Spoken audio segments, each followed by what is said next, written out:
Welcome back to the Grace Begins podcast. I'm Kathy Cardenas, and I'm here with my beautiful co-host, Catherine Sutherland, and we are so excited to bring you another amazing episode this week. So I'm going to let Kat introduce and tell you all about our amazing guest. Yes, I am very honored today to have my beautiful friends here. I met Laura 2 years ago through some mutual friends, and she is one of my favorite people. Beautiful, humble, amazing, talented woman, and her husband, who is equally beautiful, talented, and amazing. Most people know Laura as a Broadway star. She's a 2-time Tony-nominated Broadway star, but she has so much more to share than that. She's just incredible. And Nate is an amazing creative producer here in Nashville. They just opened their first production studio company, I should say, Rebel Rocket Studios. And I'm not going to talk about any more because I could sit here and brag about you guys all day. So I was enjoying it. Keep going. Welcome, Laura. And Welcome. Nate. Thank you. It's Excited to great have you for guys. having us. Yes, thank you so much. This is fun. So tell us a little bit about, I wanted to know how you guys kind of connected, how you became a couple, this power couple that we know and love. I love this story. A very romantic story. Yes, for those that don't know, Nate and I met doing a musical back in Minneapolis, where we are both from originally, and we understudied the leads in a show. So Nate used to act as well. Mm-hmm. And one day the leads collided on stage, literally ran into each other. He chipped a tooth on her forehead. They had to stop the show and send them to the hospital. Just Oh, blood, no tooth. Totally. Drama. And yeah, exactly. on we went. And so our first kiss was on stage. Oh. And About a week later. Yeah, we already kind of liked each other. I really liked her. Well, of course. But, I was going to say we had a thing for each other, but I had just gotten over a relationship like a month before. So I was playing a little hard to get and a little naive. And I was playing it respectful. You know what I mean? Which was actually like a total turn on to me. Nate was always such a gentleman. He like walked me to my car, opened doors. I always was very drawn to that. And after the kiss on stage, everyone in the cast was like, when are you guys going to start dating? Even my parents saw it coming. Yeah. Totally. They loved it. So then we finally had our first offstage kiss. And then he proposed a year later on our 1-year anniversary. Oh my gosh. Yeah, I it was didn't know it was quick. that Yeah. quick. This It was May. pretty quick. that. And then we Yes. were off to New York and Exactly. started our life there. We'll be Yes. celebrating 17 years of marriage this May 11th. You guys That look is like you're incredible. 17. Are you Yes. kidding me? Bless you. They don't have children yet. That's why. That's why. There Then you the go. wrinkles will There start you go. coming. I'm They like, age you. wow. That's so sweet. Yeah. Yes. So you moved to New York, and what took you to New York? I know the story, but I want you to share what took you there I initially. happened to win a TV reality show back in 2007. It was a talent-based competition, much like American Idol, except the prize was to play Sandy in Grease, the musical on Broadway. So it was the only time it's ever been done in America.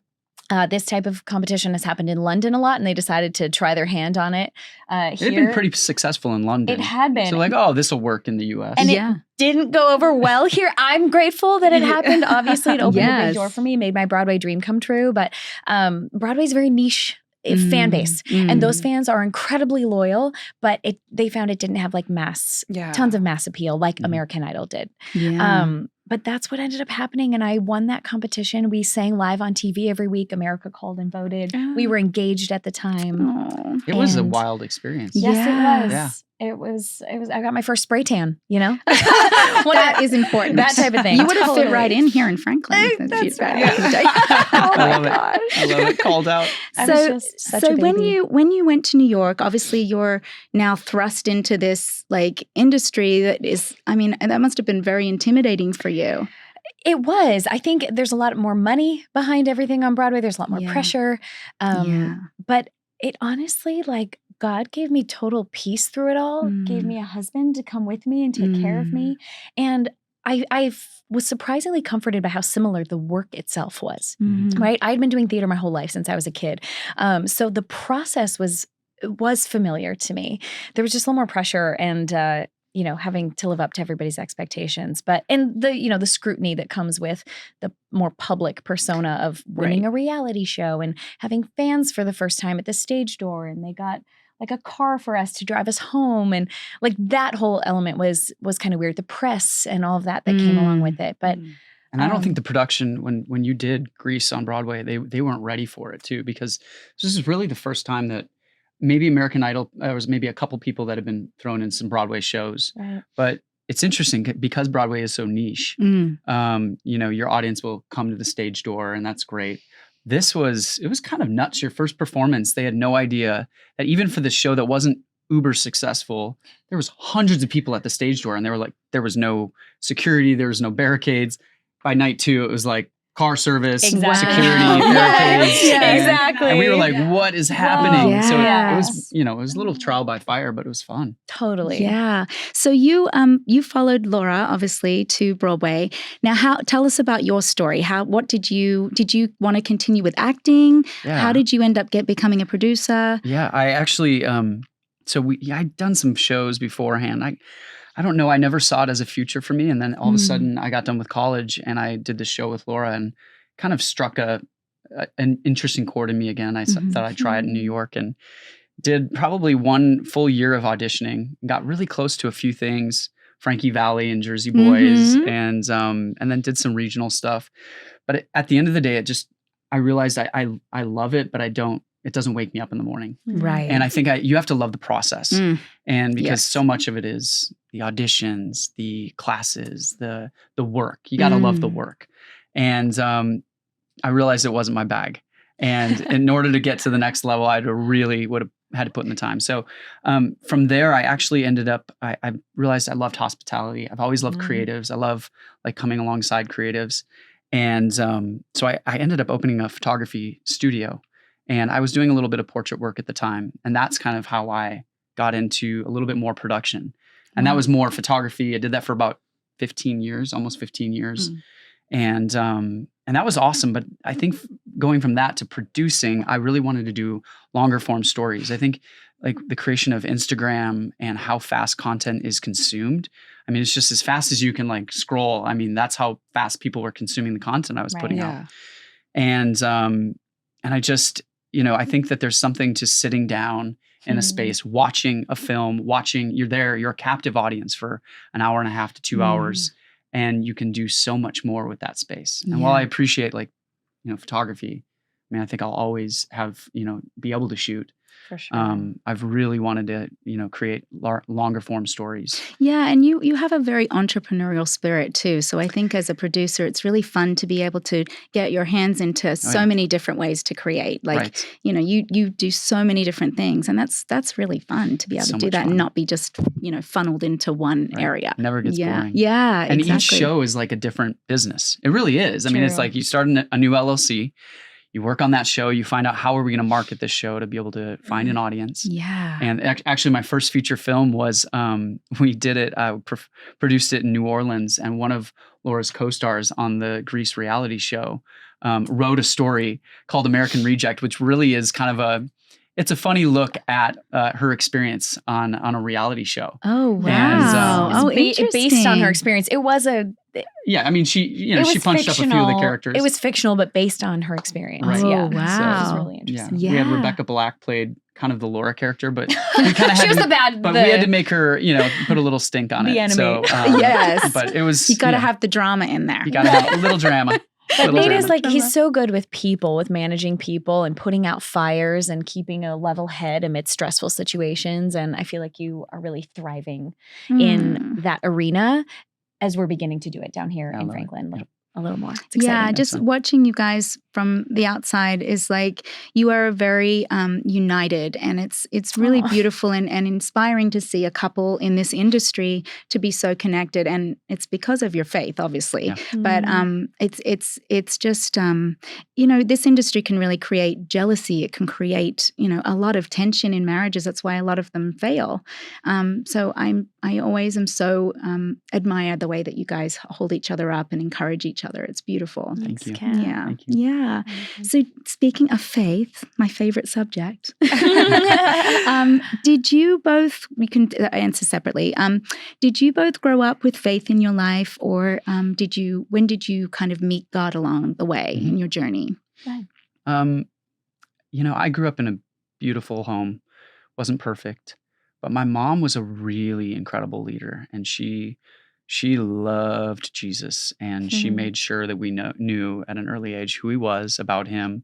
I always really encouraged us to, did you get your half hour of reading the Bible today? It's kind of, I can just remember her bringing us a banana and be like, read your Bible. Here's a banana, read your Bible. And, so I had what I needed, like all the tools were there.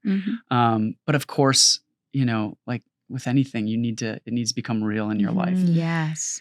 And I think I always had the foundation was there. I think I always loved God. I always loved worship. I always loved worshiping Him through music. I was a drummer and I was a singer. And so that was a really fun, through college, I did a lot of that, a lot of leading worship and that sort of thing. But yeah. Sorry to interrupt. Was it more of a, because you wanted to, or because you felt you needed to keep that faith that your mom had taught you? I think it was just I loved it. I loved leading people. I think it was not of an overflow. It really was. It was, and I felt more alive when I was doing that as well. Like I felt like, I don't know, it just was something in me came alive when I was either worshiping or playing music too. But like when I was doing that and when I saw other people engage, that was just a beautiful thing. And so, and I do think though that like there's been pivot points along the way, even in New York. I think faith was always a part of our lives, but I think there's moments where like our relationship with Him really grew. And there were, I think there's just, even coming here, my relationship has just grown with Him. So it's like, I just feel like I got saved all over again. Do you know what I mean? Like I truly, yes, I don't know how else to say it. I think there are seasons where it's like your faith kind of takes a front burner seat, and seasons where you feel farther away from God, or it's not the front burner. And so good. I also found Jesus. I remember asking Jesus into my heart when I was like 4 years old. My parents got divorced when I was 2, but lived very close to each other. Both were believers. But my dad, I would say, was the spiritual leader in my life. At least in the early part, he would always pick us up for Sunday church. We used to lead worship, my brother and I and my dad. He would play guitar and we'd lead worship in the kids' church. And definitely grew up in the church and knew who God was. I've always been, I would say, more of like an emotional Christian as opposed to like an intellectual Christian. I was always like, I just felt it and I knew. And I've never questioned it my whole life. I just knew. And I feel like these days I have more of an interest in becoming at least partially an intellectual Christian. I'm like, I want to know more. I'm reading the Bible all the way through this year for the first time. And just wanting to really know His word and know Him through that instead of just feel and know that He's true. So I've definitely, like in college, I would say I was probably like farther from God, but I never really went through a season of like rebellion. I always knew the Lord was there, and I feel like always tried to work in a way that glorified Him, that honored Him. He was always a part of decisions that we made in New York, job-wise. We got connected to a couple churches in New York that we loved, and a Christian community there, but it's so different there than it is here in Tennessee. We found that faith and life are so much more interwoven here, which has been so refreshing, so rejuvenating. As we're like in New York, it was like you had to go to church on Sunday because that was the only way you found God. You had to seek it out.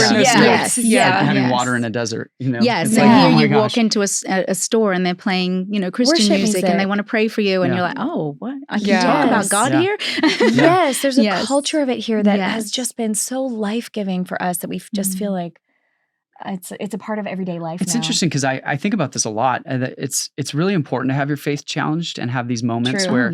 So I think that is, that's important, and I think sometimes you can get comfortable. I have not gotten comfortable here. I feel like it's just a fertile. It's like my relationships here are always. Just like and I just am drinking it up, but. It's really important that it kind of keeps moving through us too. That we don't become dams. You know what I mean? True. And that we make sure that we just don't get stagnant, Yeah, you have to water the seed and keep the plant growing and alive, and not just kind of fall prey to the culture around you. Right. And I think a lot of my friends we have a lot of friends that are not from here, but the friends that I have that have grown up here have said that they feel this fire has come into this place because we've brought that with us, and when you grow up in that faith, like what you were saying with your mom, I think it's easy to just kind of take that for granted. Yes. Absolutely. Yeah. So because you're an actress and you obviously have, you play a lot of romantic roles, how do you innate kind of make that work in your relationship when you have to kiss other men or you have to show that you're in love with someone? I always get asked that as an actress as well. So how do you work that out with each other? I think it's so important to talk about, and a lot of people don't talk about it. I think first and foremost, both of our parents got divorced. And so I think when we got married, we were just like, that's not an option. Like the curse of divorce is ending with our family, and we're going to be so intentional every day that we're alive and married to put our marriage first. And obviously everyone, when they get married, makes that commitment. We've made it, like, we've been just very intentional to make sure that we are in communication and putting our marriage first always. I think as an actor, it is really interesting because it's my job to be good at developing chemistry with people. And I think I've been blessed with pretty great co-stars over the years as well, where there's just been a level of trust and developing that early on. But Nate also has been so just intentional with being present. He used to show up at the stage door and like walk me home, and I talk about my husband a lot. I call him between shows and just making sure that like everyone knows I'm married and he's the one I come home to at night. I have his ring on my finger. I'm not looking for anything more, but yet I can be very good friends and develop trust with the people I'm playing opposite. I don't know if you have anything else to add to that I think that, and I've had a lot of these conversations. I mean, I think that this is something you continually have to talk about, For sure. continually work on, and you have to, shore up your boundaries and make sure that just no little foxes get in the hen house. You know what I mean? Yes. And I think that that was an intentional move on our part. When, especially on, in theater, she's doing 8 shows a week. So it's not even like you're just doing this kissing scene once, or it's like, it's day after day. And you're like, okay, like we got to just make sure that we are protecting what's important here. And so I think having a presence around the theater, we actually would also invite people to our home. We would try to host people as much as possible. We try to really take them in as family too, because you do become a family of sorts for at least a year. And for however long the show goes, or however long your contract is. And I think that, that's one thing. I think making sure that there's an understanding and a relationship between her co-stars and me, that, being a presence is important, being able to talk. Yes. And I just, right from the get-go, I realized with Laura, it was so funny because when we met, when we had our first kiss on stage, I was like, it was maybe a few weeks later, and I was like, so how about that kiss? I was like, that's pretty great. After we had started dating. Yeah. And she was like, what are you talking about? I'm like, that kiss. That's pretty great, right? And she's like, that was business. I was like, you're like, wow. Even with my future husband, that kiss we shared on stage, I'm like, that's business. I was like, well, this is maybe not the industry for me. And but that, I think that having those conversations, talking about these things, I think we've set up clear boundaries, and every project is a little bit different. You have to kind of look at the role. What is the role portraying? What does she have to do in it? I mean, you can have a role that doesn't have any content at all, and as far as kissing or love or whatever, and it can still just be a terrible project. Absolutely. And we just say, nope, it's not what we're about. Yes. Or, vice versa. Like, there could be roles that it's a beautiful story. I mean, I think of Redeeming Love. Like we were just talking about that. I saw the show poster out there. Yes. That's a show that it's like, this is a conversation piece. We're going to have to talk about, what are these scenes? Let's go through it. Who's your co-star? How are they going to direct it? Like, let's talk about this. Let's even pray about this.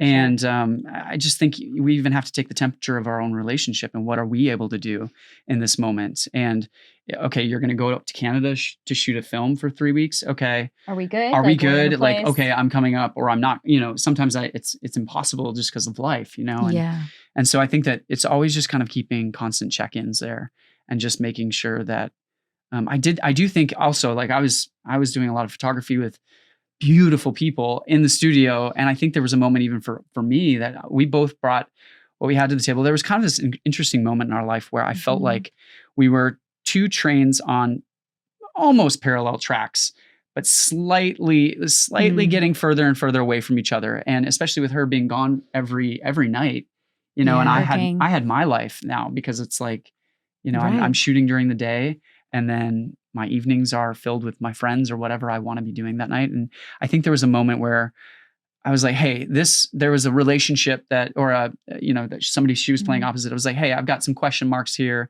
Let's talk about this. Let's talk about it. Is there anything that I'm working on or shooting that we need to talk about? And there was. And it was like, okay, let's set up some healthy boundaries of like, this is something that I won't do, or I won't be necessarily alone in the studio with his gorgeous model. You know what I mean? Yeah. These are real relationship things. And I think that when we did that, we were able to kind of get back on track together. Yeah, that's so good. It's and just so real, important and real. Yes. There's definitely things I've turned down, like you said. Like, we're very prayerful about everything. It's like, oh, don't feel comfortable with that. Don't want to go there. I've also had conversations with directors during projects that I said yes to, that I'm like, hey, we're staging this scene tomorrow. I see in the script it says this. Like, just so you know, these are my boundaries. And not being afraid as a woman in the industry to speak up for yourself and have boundaries and create them before you get there, because inevitably you're going to be put in a situation that's going to ask you to compromise. And it is never worth it. 100%. It is never worth it to compromise who you are, what your values are. Yeah. And if a director is respectful and the team is respectful, they will honor those boundaries. Yeah, I love that. Yeah. It's true. As a woman, it's very important to be your advocate for yourself, and especially a woman of faith, because especially in the industry now, it's so sex driven, and that's what sells. It's hard to say no. I remember Chelsea Cameron and Kirk Cameron telling me that her husband will not even kiss another woman. He has her come in to kiss her. I was like, I heard that the other day. Yeah, are you serious? Respect. But he can do that. It's incredible. I was like, he has the power to do that. Not every actor has that ability, but that is how committed, because in their relationship, that was the boundary. That's what they had discussed. Yeah. But it's really important to have those conversations. Right. And I think people shy away from that a lot because we don't want to offend and then that's what happens, the drift. Yeah. And different relationships, I think there's always different dynamics, and I think Neil McDonough is another one that's set really clear boundaries for what he will do, and he's been very open about that. I'm like, I have a ton of respect for people and what they're willing to portray and do online, or to do in a film or a TV show is different maybe than what our relationship will allow. But I think that the conversation and being open about it and intentional about it is really important. And I think also for younger people that are just getting started, I think you don't really realize what you can stand up for. And you're like, oh, I don't want this opportunity to pass me by. And if I say no, then, oh my gosh. And I feel like that's one of the ways that this industry eats people up, is just, it's a tough one. And I think it's really important that we don't have this mentality of, I have to do what they're asking me, or else I'll never work again. I'll never work again. And I'm like, actually, it's the fear of God. You better fear him. It's amazing faith. Amazing faith. Yeah. You know what I mean? And so I think, but that's something for a lot of people it's learned, and it's so. Anyway. So good. Yeah, I think you guys are still young, but I think it's really important that you communicate that to any artists that you're coming in touch with, because people don't. I would wish I had mentors like that when I was a young actress, because I just got thrown into the wolves, and I was like, oh my gosh, auditioning for things that I was like, I'm not doing that. Like, why is my agent even sending me up for something like that? Yeah. But also feeling like not wanting to say no too many times. For sure. It's very challenging. It's a balance. I saw my sister go through that a lot. Yeah. She's a beautiful actor, and she was in LA for, I don't know, maybe 13, 14 years. And some of the roles, because she's this stunning human being, they would put her out for roles, and she's like, no. Like, she did a role that had a big producer on it, and they were like, okay, actually your role's now changed, and you're going to be topless in the ocean, and you're going to be making out. And she's like, oh, no, excuse me. Wait a second. And she literally walked off set. And I was like, go girl. Wow. Yeah. Like, that is Jay, amazing. Like, respect to you. And so we've had models of people like that we've just gone, wow, like, bold. Okay, bold. It's bold. Yes. And I respect that. Nakia is like that. Nakia is very like, I'm not doing this, I'm not doing that, don't even bother sending me for it. And I'm just like, and it hasn't affected her career. I'm the thing. So admire I actually feel like God rewards that. Not to say it's God's like a vending machine where it's like, if you say no, then this will come. Right. But it's there's a grace over that whole thing and a favor that can come. I feel like as we've tried to acknowledge God in my career choices and our career choices, he has directed the path and he has opened other doors that have far surpassed everything I could have wished and hoped for because of acting in obedience, especially when it's hard. And I think I was just reading something the other day. Someone was highlighting things that God just will not stand for. And one of the top things was being a coward.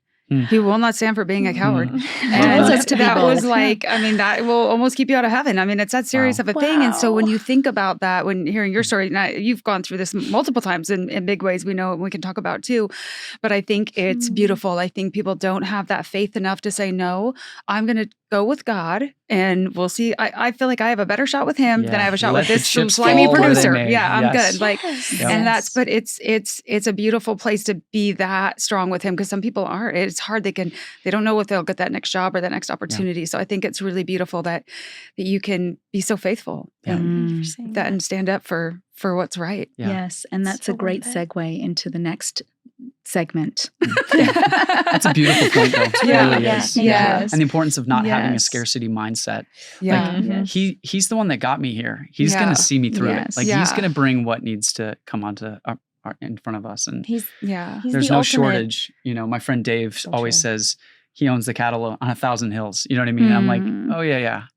He's a God of abundance. He's a God of, you know, he wants what's good for you. Totally. Yes. He's like the ultimate agent. Yes. Yeah. And if I miss him because I'm trying to follow his voice and I just miss it, I think there's grace for that. Yeah. Do you know what I mean? Of course. Yeah. And so, well, he knows your heart and he knows your effort and that level of faith. And of course, I mean, we have a podcast called Grace Begins because we truly understand that grace when we mess up sometimes. I've just been reading through Ezekiel, and it's so, the theme constantly is he's chasing their hearts. He's chasing their hearts. He doesn't want to punish them, and they just keep rebelling and rejecting him. But all he wants is our heart. And when you really break it down, it's so simple, and we take that for granted so much that we just, all he wants is just our attention, our heart. He's a jealous God. It's been very affirming. Stay tuned for part 2 of this episode next week.